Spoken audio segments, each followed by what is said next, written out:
നമസ്കാരം. മഹാത്മാഗാന്ധിജിയുടെ ചിത്രം നോട്ടുകളിൽ നിന്ന് മാറ്റാൻ പോവുകയാണെന്നൊരു കിംവദന്തി നിങ്ങൾ കേട്ടിരിക്കുമല്ലോ. ഒന്നാമത്തെ കാര്യം, മഹാത്മാഗാന്ധി രാഷ്ട്രപിതാവാണെന്ന് ഔദ്യോഗികമായി എവിടെയും പ്രഖ്യാപിച്ചിട്ടില്ല. പക്ഷേ നമ്മളുടെ എല്ലാം ഉള്ളിൽ അദ്ദേഹം രാഷ്ട്രപിതാവ് തന്നെയാണ്. നമ്മളെല്ലാം അദ്ദേഹത്തെ രാഷ്ട്രപിതാവെന്ന് വിളിക്കുന്നു എന്നതാണ് യാഥാർത്ഥ്യം. അതുകൊണ്ട് മഹാത്മാഗാന്ധിയുടെ ചിത്രം നോട്ടുകളിൽ നിന്ന് മാറ്റണം എന്ന് എനിക്ക് അഭിപ്രായമില്ല. പക്ഷേ മറ്റൊരു അഭിപ്രായം എനിക്കുണ്ട്. മഹാത്മാഗാന്ധിജിയുടെ ചിത്രം മാത്രം പോരാ, മറ്റ് പല സ്വാതന്ത്ര്യ സമര സേനാനികളുടെയും നമ്മുടെ സംസ്കാരവും നമ്മുടെ വൈവിധ്യങ്ങളും പ്രതിഫലിപ്പിക്കുന്ന തരത്തിലുള്ള ചിത്രങ്ങളും നോട്ടുകളിൽ ഉൾപ്പെടുത്തണം എന്ന് എനിക്ക് അഭിപ്രായമുണ്ട്. പക്ഷേ ഇവിടെ മറ്റൊരു പ്രധാനപ്പെട്ട വസ്തുത കൂടിയുണ്ട്.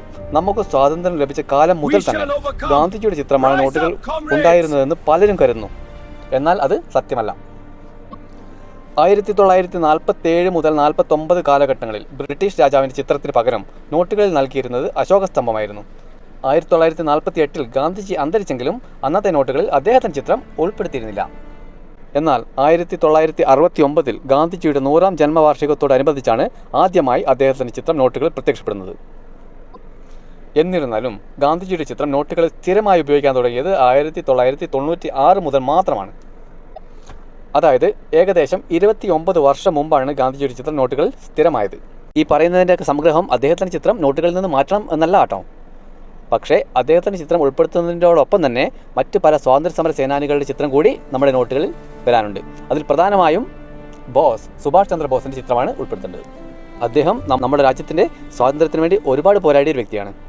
മഹാത്മാഗാന്ധിജിയുടെ ചിത്രം വരുന്നതിന് മുൻപും വന്നതിന് ശേഷവും നോട്ടുകളിൽ മറ്റു പല ചിത്രങ്ങളും ഉൾപ്പെടുത്തിയിരുന്നു. കൊണാർക്ക് ചിത്രം, കടുവ, 80കളിലെ നോട്ടുകളിൽ ആര്യഭട്ട ഉപഗ്രഹം, പഴയ നോട്ടുകളിലെ കാർഷിക മേഖലയും ട്രാക്ടർ ഉപയോഗിക്കുന്ന കർഷകനും, 5 രൂപ നോട്ടിലെ തഞ്ചാവൂർ ക്ഷേത്രം, ഇന്ത്യ ഗേറ്റ്, മൗണ്ട് എവറസ്റ്റ് എന്നിവയെല്ലാം തന്നെ വ്യത്യസ്ത കാലഘട്ടങ്ങളിൽ നോട്ടുകളിൽ ഉണ്ടായിരുന്നു. എന്നാൽ 5 രൂപ നോട്ടിനെ കുറിച്ച് പറയുമ്പോൾ എനിക്ക് ഭയങ്കര നൊസ്റ്റാൾജിയാണ്. 90 കാലഘട്ടങ്ങളിൽ പുതിയ 5 രൂപ നോട്ട് കിട്ടിയാൽ അത് പുസ്തകത്തിൽ സൂക്ഷിച്ചു വെക്കുന്നൊരു പതിവ് നമുക്കുണ്ടായിരുന്നു. നേരത്തെ പറഞ്ഞ പോലെ ഇന്ത്യൻ കറൻസിയിൽ മഹാത്മാഗാന്ധിജിയുടെ ചിത്രം മാത്രം പോരാ, കൂടാതെ സുഭാഷ് ചന്ദ്രബോസ്, ഭഗത് സിംഗ്, സർദാർ വല്ലഭായ് പട്ടേൽ തുടങ്ങിയ സ്വാതന്ത്ര്യ സമര സേനാനികളുടെ ചിത്രങ്ങളും നോട്ടുകൾ ഉൾപ്പെടുത്തണം. വ്യക്തിപരമായി നമുക്ക് ഏറ്റവും കൂടുതൽ ഇഷ്ടമുള്ള ഒരു സ്വാതന്ത്ര്യ സമര സേനാനിയാണ് സുഭാഷ് ചന്ദ്രബോസ്. സുഭാഷ് ചന്ദ്രബോസിനെ പോലുള്ളവർ മുന്നിൽ നിന്ന് പോരാടിയത് കൊണ്ടാണ് നമുക്ക് സ്വാതന്ത്ര്യം ലഭിച്ചതെന്ന് ഞാൻ വ്യക്തിപരമായി വിശ്വസിക്കുന്നു. ഇതിലൂടെ രാഷ്ട്രപിതാവിൻ്റെ പങ്ക് ചെറുതാണെന്നോ അദ്ദേഹം ഒന്നും ചെയ്തിട്ടില്ല എന്നൊന്നും അല്ല അർത്ഥമാക്കുന്നത്.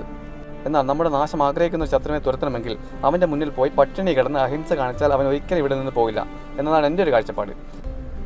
അവൻ തിരിഞ്ഞു നോക്കുപോലില്ല, മറിച്ച് അവനെ തുരത്തണമെങ്കിൽ നമ്മുടെ പല്ലും നഖവും ഉപയോഗിച്ച് തിരിച്ചാക്രമിക്കുക തന്നെ വേണം. ഇതിലൂടെ അഹിംസയെ കുറച്ച് കാണുകയല്ല, ആരും പൊങ്കാലിടാൻ വരരുത്, നമ്മുടെ ഒരു കാഴ്ചപ്പാട് തുറന്നടിച്ചു എന്ന് മാത്രം. എന്തായാലും നിങ്ങളുടെ അഭിപ്രായങ്ങൾ കൂടി ഒന്ന് കോമെൻറ്റ് ചെയ്യൂ. മഹാത്മാഗാന്ധിജിയുടെ ചിത്രം മാത്രം പോരാ, മറിച്ച് സുഭാഷ് ചന്ദ്രബോസ്, ഭഗത് സിംഗ്, സർദാർ വല്ലഭായ് പട്ടേൽ തുടങ്ങിയ നേതാക്കളുടെ ചിത്രങ്ങളും ഇന്ത്യയുടെ സംസ്കാരവും വൈവിധ്യങ്ങളും വിളിച്ചോതുന്ന ദൃശ്യങ്ങളും നോട്ടുകളിൽ ഉൾപ്പെടുത്തണമെന്നാണോ നിങ്ങളുടെ അഭിപ്രായം?